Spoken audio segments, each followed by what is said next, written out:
ನಮಸ್ಕಾರ ವೀಕ್ಷಕರೇ. 2024ರ ಟಿ20 ವಿಶ್ವಕಪ್ ಕ್ರಿಕೆಟ್ ಮುಗಿದಿದೆ. ಭಾರತ ಮತ್ತೊಂದು ವಿಶ್ವಕಪ್ ಗೆಲ್ಲುವ ಮೂಲಕ ಇತಿಹಾಸ ಸೃಷ್ಟಿ ಮಾಡಿರೋದು ಈಗ ಹಳೆಯ ವಿಚಾರ. ಆದ್ರೆ ಈಗ ಇದೇ ಕ್ರಿಕೆಟ್ ವಿಚಾರ ರಾಜಕೀಯ ಅಂಗಳದಲ್ಲಿ ಸದ್ದು ಮಾಡ್ತಾ ಇದೆ. ಈ ಹಿಂದೆ ಅಂದ್ರೆ ಕಳೆದ ವರ್ಷ ಒನ್ ಡೇ ವಿಶ್ವಕಪ್ನಲ್ಲಿ ಭಾರತ ಫೈನಲ್ ತಲುಪಿತ್ತು. ಆದ್ರೆ ಕೊನೆ ಮ್ಯಾಚ್ನಲ್ಲಿ ಆಸ್ಟ್ರೇಲಿಯಾ ವಿರುದ್ಧ ಗೆಲ್ಲೋದ್ರಲ್ಲಿ ಎಡವಿತ್ತು. ಆಗ ಆ ಪಂದ್ಯ ನೋಡೋದಕ್ಕೆ ಮೋದಿ ಹೋಗಿದ್ದೇ ಕಾರಣ. ಮೋದಿ ಪನೌತಿ ಅಂತ ಕಾಂಗ್ರೆಸ್ನವರು ಸೋಷಿಯಲ್ ಮೀಡಿಯಾದಲ್ಲಿ ಗುಲ್ಲೆಬ್ಬಿಸಿದ್ರು. ಈ ಬಾರಿಯೂ ಗೆದ್ದಾಗ ಮೋದಿ ಅದರ ಕ್ರೆಡಿಟ್ ತೆಗೆದುಕೊಳ್ತಾರೆ ಅನ್ನೋ ಸುದ್ದಿ ಹರಿಬಿಡಲಾಗ್ತಾ ಇದೆ.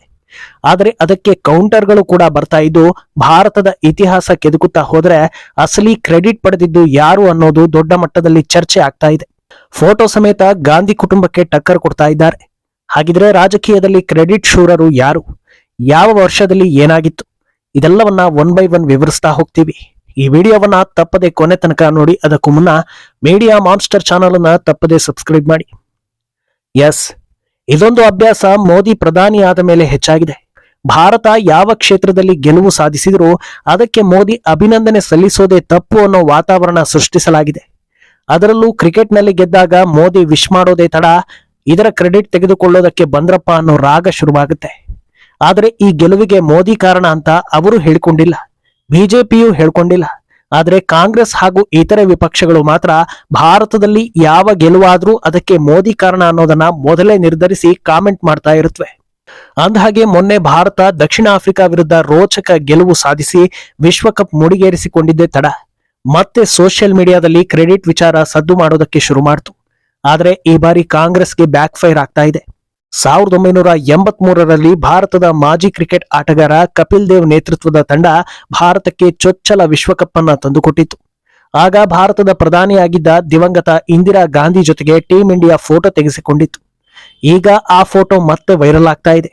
ಅಚ್ಚರಿ ವಿಚಾರ ಏನಂದ್ರೆ, ಅದಕ್ಕೆ ವರ್ಲ್ಡ್ ಕಪ್ ಗೆದ್ದಿರೋ ಕ್ರೆಡಿಟ್ ಅನ್ನ ಮೋದಿ ಕಸಿದುಕೊಳ್ತಾ ಇರೋ ಚಿತ್ರ ಅಂತ ಪೋಸ್ಟ್ ಮಾಡಿ ಕಾಂಗ್ರೆಸ್ಗೆ ಟಕ್ಕರ್ ಕೊಡಲಾಗ್ತಾ ಇದೆ. ಮೋದಿ ಬಗ್ಗೆ ಮಾತಾಡೋ ಮುಂಚೆ ನಿಮ್ಮ ಕುಟುಂಬದ ಹಿರಿಯರನ್ನ ಒಮ್ಮೆ ನೋಡಿ ಅಂತ ರಾಹುಲ್ಗೆ ಕೌಂಟರ್ ಕೊಡಲಾಗ್ತಾ ಇದೆ. ವಾಸ್ತವ ಏನಂದ್ರೆ, ಪ್ರತಿಷ್ಠಿತ ವಿಶ್ವಕಪ್ ಗೆದ್ದಾಗ ದೇಶದ ಪ್ರಧಾನಿ ಅಭಿನಂದಿಸೋದು, ಜೊತೆ ಫೋಟೋ ತೆಗೆಸಿಕೊಳ್ಳೋದು, ಗೆದ್ದವರನ್ನ ಹೊಗಳೋದು ಎಲ್ಲವೂ ಕಾಮನ್. ಆದ್ರೆ ಮೋದಿ ಆಡಳಿತದಲ್ಲಿ ಆಗೋ ಗೆಲುವನ್ನ ದೊಡ್ಡ ಮಟ್ಟದಲ್ಲಿ ಟೀಕಿಸೋ ಕೆಲಸ ಆಗ್ತಾ ಇತ್ತು. ಈಗ ಅದಕ್ಕೆ ಸರಿಯಾದ ಕೌಂಟರ್ಗಳು ಸಿಗ್ತಾ ಇವೆ. ಆದ್ರೆ ಇದಕ್ಕಿಂತ ದುರಂತದ ವಿಚಾರ ಇನ್ನೊಂದಿದೆ. 1983ರ ಫೋಟೋ ಜೊತೆಗೆ 2007ರ ಫೋಟೋಗಳು ಕೂಡ ವೈರಲ್ ಆಗ್ತಾ ಇವೆ. ಆಗ ಮಹೇಂದ್ರ ಸಿಂಗ್ ಧೋನಿ ನೇತೃತ್ವದ ಟೀಂ ಇಂಡಿಯಾ ಭಾರತಕ್ಕೆ ಟಿ20 ಫಾರ್ಮೆಟ್ ನ ಮೊದಲ ವಿಶ್ವಕಪ್ ತಂದುಕೊಟ್ಟಿರುತ್ತೆ. ಹಾಗಿದ್ರೆ ಮನಮೋಹನ್ ಸಿಂಗ್ ಕೂಡ ಅವರ ಜೊತೆ ಫೋಟೋ ತೆಗೆಸಿಕೊಂಡಿರ್ತಾರೆ ಅಷ್ಟೇ ಅಲ್ವಾ ಅಂತ ನಿಮಗೆ ಅನ್ಸಿದ್ರೆ ನಿಮ್ಮ ಅನಿಸಿಕೆ ತಪ್ಪು. ಆಗ ಟೀಂ ಇಂಡಿಯಾ ಜೊತೆಗೆ ರಾರಾಜಿಸಿದ್ದು ಸೋನಿಯಾ ಗಾಂಧಿ. ಅರರೆ, ಇಂದಿರಾ ಗಾಂಧಿ ಹಾಗೂ ಮೋದಿ ಇಬ್ಬರು ಪ್ರಧಾನಿಗಳು, ಗೆದ್ದವರ ಜೊತೆಗೆ ಅವರು ಫೋಟೋ ತೆಗೆಸಿಕೊಳ್ಳೋದ್ರಲ್ಲಿ ಒಂದು ಅರ್ಥ ಇದೆ. ಸೋನಿಯಾಗೂ ಟೀಂ ಇಂಡಿಯಾಗೂ ಯಾವ ತರದಲ್ಲಿ ಲಿಂಕ್? ನ್ಯಾಯವಾಗಿ ಮನಮೋಹನ್ ಸಿಂಗ್ ಅವರು ಇರಬೇಕಲ್ವಾ ಅಂತ ನಿಮಗೆ ಅನ್ನಿಸದೇ ಇರೋದಿಲ್ಲ. ಒಬ್ಬ ಪ್ರಧಾನಿಗೆ ಮರ್ಯಾದೆ ಕೊಡೋದು ಗಾಂಧಿ ಕುಟುಂಬಕ್ಕೆ ಗೊತ್ತೇ ಇಲ್ವಾ ಅನ್ನೋದು ದೊಡ್ಡ ದೊಡ್ಡ ಮಟ್ಟದಲ್ಲಿ ಚರ್ಚೆ ಆಗ್ತಾ ಇದೆ. ಅಲ್ಲದೆ ಕ್ರೆಡಿಟ್ ತೆಗೆದುಕೊಳ್ತಾರೆ ಅನ್ನೋ ಆರೋಪಕ್ಕೆ ಇದಕ್ಕಿಂತ ಉತ್ತಮ ಉದಾಹರಣೆ ಬೇಕಿಲ್ಲ ಅನ್ನೋ ರೀತಿಯಲ್ಲೂ ಕೂಡ ಚರ್ಚೆಗಳಾಗ್ತಾ ಇವೆ. ಹೋಗ್ಲಿ, ಗೆದ್ದಾಗ ಕ್ರೆಡಿಟ್ ತಗೋತಾರೆ ಅನ್ನೋ ಆರೋಪಕ್ಕೆ ಈಗ ಎರಡೂ ಪಕ್ಷಗಳ ನಾಯಕರ ಉದಾಹರಣೆ ಸಿಕ್ಕಿದ್ದಾಯ್ತು. ಈಗ ಕಳೆದ ಬಾರಿ ವರ್ಲ್ಡ್ ಕಪ್ ಸಮಯವನ್ನ ನೆನಪು ಮಾಡ್ಕೊಳ್ಳಿ. ಭಾರತ ಸೋತಿದ್ದಕ್ಕೆ ಮೋದಿ ಕಾರಣ. ಮೋದಿ ಪನೌತಿ ಅಂತ ಸುದ್ದಿ ಹರಡಿಸಿದ್ದು ಇದೇ ರಾಹುಲ್ ನೇತೃತ್ವದ ಕಾಂಗ್ರೆಸ್. ಪನೌತಿ ಅಂದ್ರೆ ದುರದೃಷ್ಟವಂತ, ಲತ್ತೆ ಅನ್ನೋ ಅರ್ಥವನ್ನ ಕೊಡುತ್ತೆ. ಹಿಂದೂ ಧರ್ಮ ಸರಿಯಿಲ್ಲ, ಸನಾತನ ಧರ್ಮದಲ್ಲಿ ಮೂಢನಂಬಿಕೆ ಇದೆ ಅಂತ ಹೇಳಿ ವಿಜ್ಞಾನಿಗಳ ರೀತಿ ಮಾತಾಡಿ ಜನರ ದಿಕ್ಕು ತಪ್ಪಿಸೋದು ಯಾರು ಅಂತ ಇಡೀ ದೇಶಕ್ಕೆ ಗೊತ್ತಿದೆ. ಅಂತ ವಿಚಾರವಂತರ ಬಾಯಿಂದ ಪನೌತಿ ಅನ್ನೋ ಪದ ಬರುತ್ತೆ ಅಂದ್ರೆ ಇದಕ್ಕೆ ಏನ್ ಹೇಳ್ಬೇಕು? ಒಂದು ಕಡೆ ಹಿಂದೂ ಧರ್ಮದ ಬಗ್ಗೆ ಸುಳ್ಳು ಸುದ್ದಿ ಹರಡಿಸೋದು, ಇನ್ನೊಂದು ಕಡೆ ತಾವೇ ಮೂಢರಂತೆ ಮಾತಾಡೋದು. ಇದ್ಯಾವ ಸೀಮೆಯ ಮನಸ್ಥಿತಿ ಅಂತ ಜನರು ಉಗೀತಾ ಇದ್ದಾರೆ. ಇನ್ನು ಇದೆಲ್ಲದಕ್ಕಿಂತ ಹೆಚ್ಚಾಗಿ ಕಾಂಗ್ರೆಸ್ ಹಾಗೂ ವಿಪಕ್ಷಗಳ ಹೊಟ್ಟೆ ಉರಿಸಿದ್ದು ಮ್ಯಾಚ್ ಬೆನ್ನಲ್ಲೇ ಮೋದಿ ಎಲ್ಲರಿಗೂ ಧನ್ಯವಾದವನ್ನ ತಿಳಿಸಿದ್ದು. ಮೊದಲು ಟ್ವೀಟ್ ಮಾಡಿದ್ರು. ಫೈನಲ್ ಗೆದ್ದ ಭಾರತ ತಂಡದ ಶ್ರಮವನ್ನ ಹೊಗಳಿ ವಿಡಿಯೋ ಮಾಡಿ ಪೋಸ್ಟ್ ಮಾಡಿದ್ರು. ಬಳಿಕ ನಾಯಕ ರೋಹಿತ್ ಶರ್ಮಾ, ವಿರಾಟ್ ಕೊಹ್ಲಿ, ಕೋಚ್ ರಾಹುಲ್ ದ್ರಾವಿಡ್ ಹೀಗೆ ಪ್ರತಿಯೊಬ್ಬರಿಗೂ ವೈಯಕ್ತಿಕವಾಗಿ ಕರೆ ಮಾಡಿ ಶ್ಲಾಘಿಸಿದ್ರು. ಇಡೀ ಭಾರತ ಕ್ರಿಕೆಟ್ ತಂಡವನ್ನ ಕೊಂಡಾಡಿದ್ರು. ಇದು ವಿರೋಧಿಗಳಿಗೆ ಇನ್ನಷ್ಟು ಅಸಮಾಧಾನವನ್ನ ತರಿಸ್ತಾ ಇದೆ. ಸಾಮಾನ್ಯವಾಗಿ ಭಾರತದ ಅನ್ನ ತಿನ್ನುವವರು ಯಾರೇ ಅಧಿಕಾರದಲ್ಲಿ ಇದ್ರೂ ಭಾರತ ಗೆದ್ದಾಗ ಹೆಮ್ಮೆಯಿಂದ ಹೇಳಿಕೊಳ್ತಾರೆ. ಇಂಥ ವಿಚಾರದಲ್ಲಿ ರಾಜಕೀಯ ಹುಡುಕದೆ ದೇಶದ ಗೆಲುವನ್ನ ನಮ್ಮ ಗೆಲುವು ಅಂತ ಶ್ಲಾಘಿಸ್ತಾರೆ. ಒಬ್ಬ ಜವಾಬ್ದಾರಿಯುತ ಸ್ಥಾನದಲ್ಲಿ ನಿಂತು ಪ್ರಧಾನಿ ಮೋದಿ ಮಾಡಿರೋದು ಕೂಡ ಅದನ್ನೇ. ಇಲ್ಲೂ ಕೂಡ ಅನಾವಶ್ಯಕ ವಿಚಾರಗಳು ತಲೆಗೆ ಹೋಗುತ್ತವೆ ಅಂದ್ರೆ ಇದಕ್ಕೆ ಏನು ಹೇಳಬೇಕು ಅಂತ ಭಾರತೀಯರು ಯೋಚಿಸ್ತಾ ಇದ್ದಾರೆ. ಅಂದಹಾಗೆ ಇದೆಲ್ಲದರ ಮಧ್ಯೆ ಇನ್ನೊಂದು ವಿಚಾರ ಕೂಡ ಸದ್ದು ಮಾಡ್ತಾ ಇದೆ. ಅದೇನಂದ್ರೆ ಗೆದ್ದಾಗ ಮಾತ್ರ ಪ್ರಧಾನಿ ಮೋದಿ ಫೋಟೋ ತೆಗೆಸಿಕೊಂಡು ಹಾಡಿ ಹೊಗಳಿರೋದಲ್ಲ, ಬದಲಾಗಿ ಸೋತಾಗಲೂ ಕೂಡ ಭಾರತ ತಂಡದ ಜೊತೆಗೆ ನಿಂತು ಬೆಂಬಲ ನೀಡಿದ್ದಾರೆ, ಪ್ರೋತ್ಸಾಹ ನೀಡಿದ್ದಾರೆ, ಮೋಟಿವೇಟ್ ಮಾಡಿದ್ದಾರೆ ಅನ್ನೋದು. 2023ರ ವಿಶ್ವಕಪ್ನಲ್ಲಿ ಸೋಲಿನ ಬಳಿಕ ಭಾರತೀಯ ಆಟಗಾರರು ಬೇಸರದಲ್ಲಿದ್ರು. ಆ ಟೈಮ್ನಲ್ಲಿ ಪ್ರತಿಯೊಬ್ಬರನ್ನು ಭೇಟಿಯಾಗಿ ಎಲ್ಲರೂ ಚೆನ್ನಾಗಿ ಪರ್ಫಾರ್ಮ್ ಮಾಡಿದ್ರಿ. ಆಟ ಅಂದ್ಮೇಲೆ ಸೋಲು ಗೆಲುವು ಇದ್ದಿದ್ದೆ. ಒಬ್ಬರು ಗೆದ್ದಾಗ ಇನ್ನೊಬ್ಬರು ಸೋಲಲೇಬೇಕು. ಆದ್ರಿಂದ ಯಾರು ಧೃತಿಗೆಡಬೇಡಿ, ಮುಂದೆ ಚೆನ್ನಾಗಿ ಆಡಿ ಅಂತ ಹೇಳಿದ್ರು.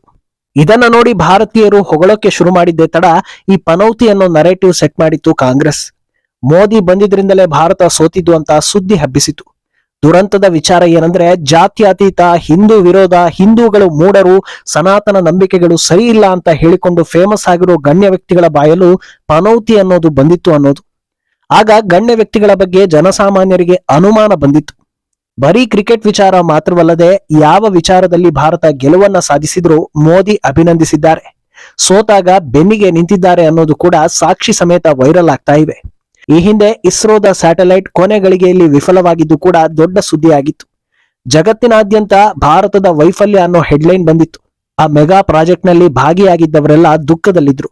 ಆದ್ರೆ ಪ್ರಧಾನಿ ಮೋದಿ ಅವರಿಂದ ಅಂತರ ಕಾಯ್ದುಕೊಳ್ಳದೆ ಅಥವಾ ಕಿಡಿಕಾರದೆ ಎಲ್ಲರ ಜೊತೆಗೆ ಸಮಾಧಾನದಿಂದ ಮಾತನಾಡಿ ಎಲ್ಲರಿಗೂ ಸಾಂತ್ವನ ಹೇಳಿದ್ರು. ಅಲ್ಲದೆ ಇಸ್ರೋದ ಅಂದಿನ ಚೇರ್ಮನ್ ಕೆ ಸಿವನ್ ಅವರನ್ನ ತಬ್ಬಿ ಸಮಾಧಾನ ಹೇಳಿದ ವಿಡಿಯೋಗಳು ಸೋಷಿಯಲ್ ಮೀಡಿಯಾಗಳಲ್ಲಿ ವೈರಲ್ ಕೂಡ ಆಗಿತ್ತು. ಇದು ನಿಜವಾದ ನಾಯಕನ ಕರ್ತವ್ಯ ಅಂತ ಎಲ್ಲರೂ ಮೋದಿಯನ್ನ ಹಾಡಿ ಹೊಗಳಿದ್ರು. ಇನ್ನು ಹೇಳಬೇಕು ಅಂದ್ರೆ ಗೆದ್ದ ತಂಡದ ಜೊತೆಗೆ ಪ್ರಧಾನಿ ಮಾತ್ರ ಫೋಟೋ ತೆಗೆಸಿಕೊಳ್ಬೇಕು ಅಂತ ಯಾವ ರೂಲ್ಸ್ ಕೂಡ ಇಲ್ಲ. ಡಾಕ್ಟರ್ ಬಾಬಾ ಸಾಹೇಬ್ ಅಂಬೇಡ್ಕರ್ ಸಂವಿಧಾನದ ಮೇಲೆ ಗೌರವ ಇರುವ, ದೇಶದ ಮೇಲೆ ಗೌರವ ಇರುವ ಯಾರು ಬೇಕಾದರೂ ಗೆದ್ದವರಿಗೆ ಅಭಿನಂದನೆಯನ್ನ ಸಲ್ಲಿಸಬಹುದು. ಜವಾಬ್ದಾರಿಯುತ ವಿಪಕ್ಷ ಸ್ಥಾನದಲ್ಲಿದ್ದು ದೇಶಕ್ಕೆ ಕೀರ್ತಿ ತಂದವರನ್ನ ಭೇಟಿಯಾಗಿ ಅಭಿನಂದನೆಯನ್ನ ಸಲ್ಲಿಸಿದ್ರೆ ಗ್ಯಾರಂಟಿ ವೋಟ್ಗಳಿಂದ ಆಚೆಗೂ ಕೆಲವರಿಗೆ ಈ ನಡೆ ಇಷ್ಟ ಆಗೋ ಸಾಧ್ಯತೆ ಇತ್ತು. ಆದ್ರೆ ಆ ಕೆಲಸವನ್ನ ಕಾಂಗ್ರೆಸ್ ಮಾಡಲೇ ಇಲ್ಲ. ಇದರಿಂದ ಯಾರಿಗೂ ಅಚ್ಚರಿ ಆಗಿಲ್ಲ ಅನ್ನೋದು ಅಸಲಿ ವಿಚಾರ. ಆದ್ರೆ ಇದೇ ಕಾಂಗ್ರೆಸ್ ನಾಯಕರು ವಿದೇಶದಲ್ಲಿ ನಿಂತು ಅನ್ನ ಕೊಟ್ಟ ದೇಶದ ಬಗ್ಗೆ ಸುಳ್ಳು ಸುಳ್ಳು ಮಾತನಾಡಿ ದೇಶದ ಗೌರವ ಹಾಳು ಮಾಡ್ತಾರೆ ಅನ್ನೋದನ್ನ ಜನರು ಚರ್ಚಿಸ್ತಾ ಇದ್ದಾರೆ.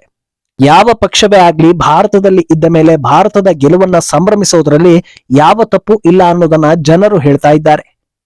ಒಟ್ನಲ್ಲಿ ಅದೇನೇ ಸುಳ್ಳು ಸುದ್ದಿ ಹಬ್ಬಿಸಿದ್ರು ಜನ ಬೇಗ ಕಂಡು ಹಿಡಿತಾ ಇದ್ದಾರೆ ಅನ್ನೋದು ರಾಹುಲ್ಗೆ ಹಿನ್ನಡೆ. ಆದ್ರೆ ಅದೆಷ್ಟೇ ದೇಶ ಪ್ರೇಮ ತೋರಿದ್ರು ಪ್ರಬಲ ಪೈಪೋಟಿ ನೀಡೋ ಮಟ್ಟಿಗೆ ರಾಹುಲ್ಗೆ ವೋಟ್ ಬೀಳುತ್ತೆ ಅನ್ನೋದು ಮೋದಿಗೆ ಹಿನ್ನಡೆ. ಮುಂದೇನಾಗುತ್ತೆ ಅನ್ನೋದನ್ನ ಕಾದು ನೋಡ್ಬೇಕು. ಈ ಬಗ್ಗೆ ನಿಮ್ಮ ಅಭಿಪ್ರಾಯವನ್ನ ತಪ್ಪದೆ ಕಾಮೆಂಟ್ ಮೂಲಕ ತಿಳಿಸಿ.